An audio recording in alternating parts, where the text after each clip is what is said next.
Oh man, I needed a bit of a refresher. This game one, day one, I should say, was every bit as chaotic and insane as I expected it would be. But there is no doubt about it. Hockey truly is back. We got everything we wanted in game one, in day one. I keep mixing up in day one and then some. Um, the first bit of action in this NHL return to play, this restart, was game one between the Rangers and Carolina. And I was just eating this up.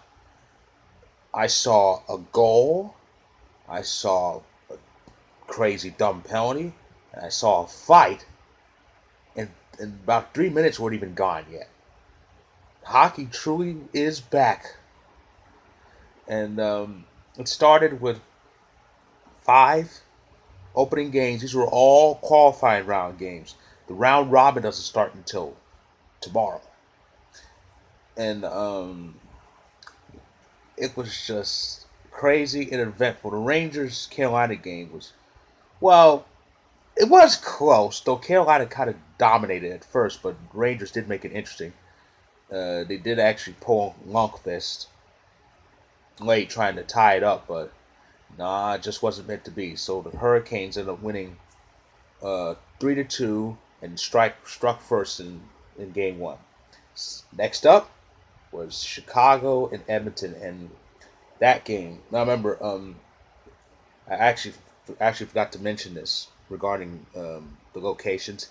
Um, all the games are played in either Edmonton or Toronto. The East round robin qualifying round, and the first two and the quarterfinals and semifinals are all in Toronto. The entire Western Conference half, the round robin, the qualifying round, the quarterfinals, semifinals, and final, along with the East final and the Cup final, are all in Edmonton. So that's how the hubs will go. That's how the hubs go. Um, we got a great moment before the puck dropped to kick off Edmonton and Chicago's opening game. Matt Dumba came out and addressed the players and addressed viewers in a in a to show a display to honor Black Lives Matter, and then he became the first NHL player to kneel during the U.S. national anthem with Edmonton's Darnell Nurse and Chicago's backup goaltender Malcolm Subban, who was PK's younger brother, standing beside him. So yeah, so it started with that great moment, and then as for the game, as for the game, Edmonton, Edmonton just felt, well, they scored first. You know who scored first for Edmonton, but then Chicago just went off. Four first period goals, and in a short span too. Two of them scored by Jonathan Tays, but the starters game was Kubalik, the rookie. 5 points. I think it was 2 goals, three helpers. En route to a 6-4 victory for Chicago against Edmonton. So the West 12 seed won, and then the third game was the Isles and Panthers. That was a close, low scoring game, 2-1 victory for the Islanders over Florida, with Semyon Varlamov, our old boy, getting things done in that. After those three, NBC had another game, a primetime game, Penguins and Canadiens. Now, Pittsburgh got off to kind of a bad start. They actually fell down 2-0, despite the fact that they were immensely out shooting Montreal. Matter of fact, they had an 18. They outshot Montreal 18-6 in period one, but they were down 1-0 after one. So Carey Price kept them alive. But Pittsburgh did wake up late in that second period. They tied things up in the second, and it remained tied even after a Pittsburgh penalty shot miss. So we got our first bit of overtime in this restart. Now here's the thing.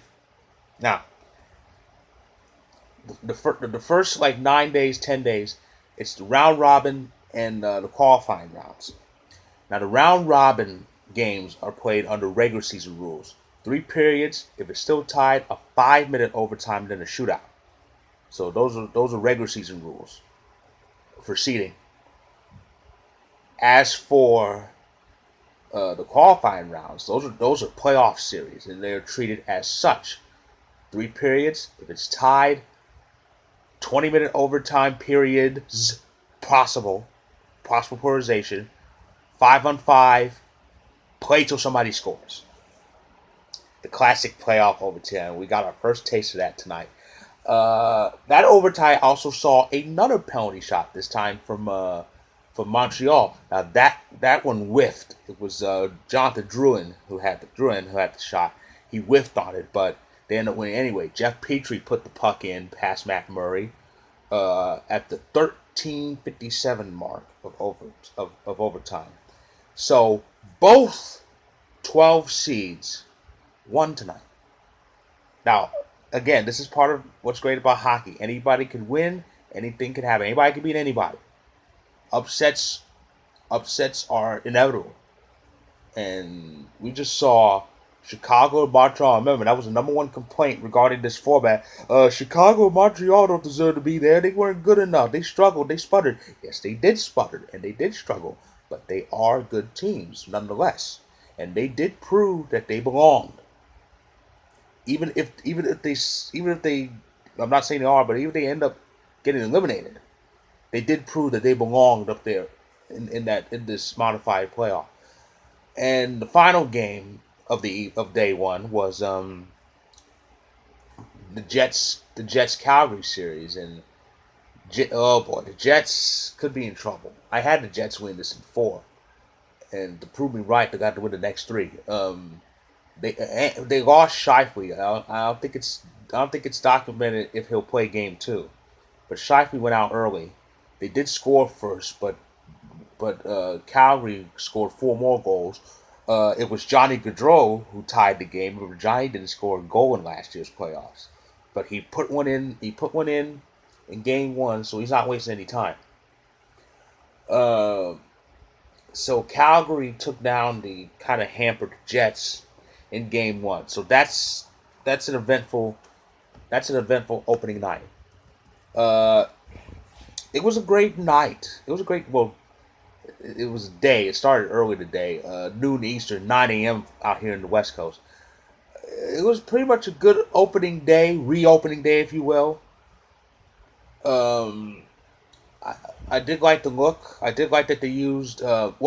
It's neutral site, even though the Oilers were playing on their home rink, and the Maple Leafs will be too for as long as they advance in Toronto. But I love that they use both goal horns, both respective goal horns, and the music that follows, and the empty seats were kind of tarped off. We didn't see any hokey. Cardboard cutouts of people like we've seen in baseball season, and no computerized crowds. None of that nonsense. It was nice and done. It was done right. They did it. So take notes, Major League Baseball. That's all I got to say. Anyway, so yeah, it was a great eventful night when we saw everything. We saw power plays. We saw shorthanded goals. We saw penalty shots. We saw shocking game 1 wins. And we saw overtime, playoff overtime. So yeah, after day 1, it's Carolina, Chicago, New York Islanders, Montreal, and Calgary, all winners tonight. And day 2, what's going to happen day 2? Well, day 2 starts at 2 p.m. Eastern, 11 a.m. here in the West Coast. Game 1 between the Coyotes and Predators. That'll kick off the second day, and we get a bit of round robin action. Remember, the top 4 teams in each conference run into each other in a round robin to determine seeding. And it's 2 round robin games. In the East, it's the Flyers who end up finishing 4th, against the Bruins, who were number one, the 100-point team. And in the West, it's the defending Stanley Cup champions, the St. Louis Blues, against the uncrowned number one contenders, the Colorado Avalanche. The top two teams of the Western Conference playing each other in the West round robin. And again, it's regular season rules: 3 periods, 5-minute overtime, and then a shootout. 2 points for a win, 1 point for an overtime loss. Highest point total gets number one. And after that, it's more qualifying round action. Game one between the Jackets and the Maple Leafs, and game one between the Wild and Canucks. That'll finish up day two. The game twos of the series, the game twos of 4 of the series that kicked off tonight will take place on Monday. The game two of the Isles and Panthers will take place Tuesday, and that'll be followed by more round robin action on Monday. So yeah, so if day one is any indication, we have to get our proverbial seatbelts fastened. This is going to be a hell of a ride, and I am going to enjoy all the bumps that come with it. So that is my recap of day one of the round robin and the qualified round. Though the round robin actually starts tomorrow, but it's all lumped in there. So I'll be back tomorrow to recap day two's action. So until then, my fellow puckheads,